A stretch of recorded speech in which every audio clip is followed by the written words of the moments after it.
எங்களுடைய கூட்டணி கட்சியாக இருந்து எங்களுடைய உடன்பிறப்புகளுடைய வாக்குகளை வெற்றி பெற்றவருடைய ஆதரவுல தான், எங்களுடைய தயவுல தான் இன்னைக்கு இந்த அரசு நடந்துகிட்டு இருக்கு என்பதை நீங்கள் கருத்துக்கு கொள்ள வேண்டும். இன்னும் சொல்ல போனா, நாங்க இன்னைக்கு எதிர்கட்சியில் வரிசையில் மட்டும் இல்ல, ஆளுங்கட்சி வரிசையிலும் எங்களுடைய வாக்குகள் அமர்ந்திருக்கு. பேரவைத் தலைவர் அவர்களே, நாங்கள் கேட்டுக்கொண்டதுபடி தமிழ் தாய் வாழ்த்து முதல்ல ஒரு வாட்டி பாடிட்டீங்க. பொதுவா இந்த அவையில் இருக்கக்கூடிய மரபு கடந்த காலங்களில், கடந்த ஆட்சி காலங்களில் தமிழ் தாய் வாழ்த்து ஒரு முறையும், நிகழ்ச்சி முடிஞ்சோடனே தேசிய கீதம் ஒரு முறையும் தான் பாடப்பட்டு நிகழ்ச்சிகள் முடியும். ஆனா இந்த முறை நாங்கள் கேட்பது, ஏன் 2 முறை தேசிய கீதம் பாடப்பட்டது அப்படிங்கிறது மட்டும்தான் எங்களுடைய கேள்வி. அப்படின்னா தமிழ் தாய் வாழ்த்தையும் 2 முறை நீங்கள் பாட சொல்லி உங்களுடைய ஆளுநர்கிட்ட நீங்க ஒரு கோரிக்கை வச்சிருந்திருக்கலாம்.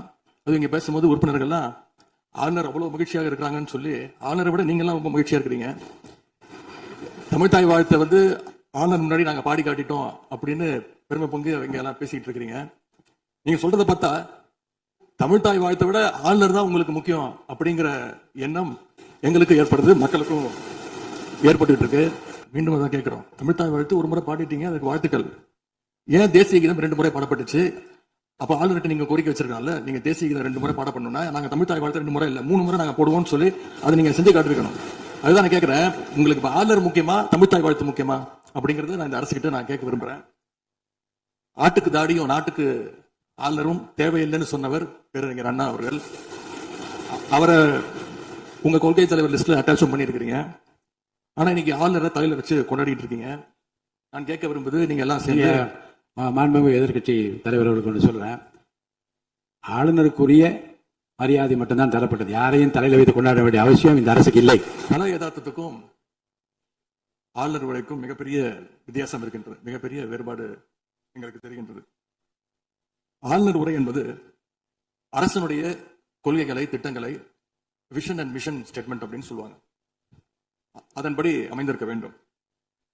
ஆனா இந்த அரசனுடைய ஆளுநர் உரையில இருக்கக்கூடிய அனைத்து கண்டென்ட்டுமே ஆளுங்கட்சியினர் சோசியல் மீடியால ரீல்ஸ் போடுறதுக்கு உதவியே தவிர ரியல் பிரச்சனைகளுக்கு கை கொடுப்பதாக, உதவுவதாக, எந்த சொல்யூஷனும் தருவதாக எங்களுக்கு தெரியவில்லை. வழக்கமாக எதிர்கட்சி தலைவர்கள், எதிர்கட்சிகள் ஆளுங்கட்சிகளுடைய நிறை குறைகளை பேசுறது வழக்கம். அதுதான் எதிர்கட்சியுடைய பொறுப்பு, அதுதான் கடமை. ஆனா இப்ப இருக்கக்கூடிய ஆளுங்கட்சியை விமர்சனம் செய்யறதுல முந்தைய எதிர்கட்சிகளை விட எங்களுக்கு அதிக பொறுப்பும் அதிக உரிமையும் இருக்கு அப்படின்னு நாங்க நம்புறோம். அதுக்கு காரணம், எங்களுடைய கூட்டணி கட்சியாக இருந்து எங்களுடைய உடன்பிறப்புகளுடைய வாக்குகளை வெற்றி பெற்றவருடைய ஆதரவுல தான், எங்களுடைய தயவுல தான் இன்னைக்கு இந்த அரசு நடந்துகிட்டு இருக்கு என்பதை நீங்கள் கருத்துக்கு கொள்ள வேண்டும். இன்னும் சொல்ல போனா, நாங்க இன்னைக்கு எதிர்கட்சியில் வரிசையில் மட்டும் இல்ல, ஆளுங்கட்சி வரிசையிலும் எங்களுடைய வாக்குகள் அமர்ந்திருக்கு.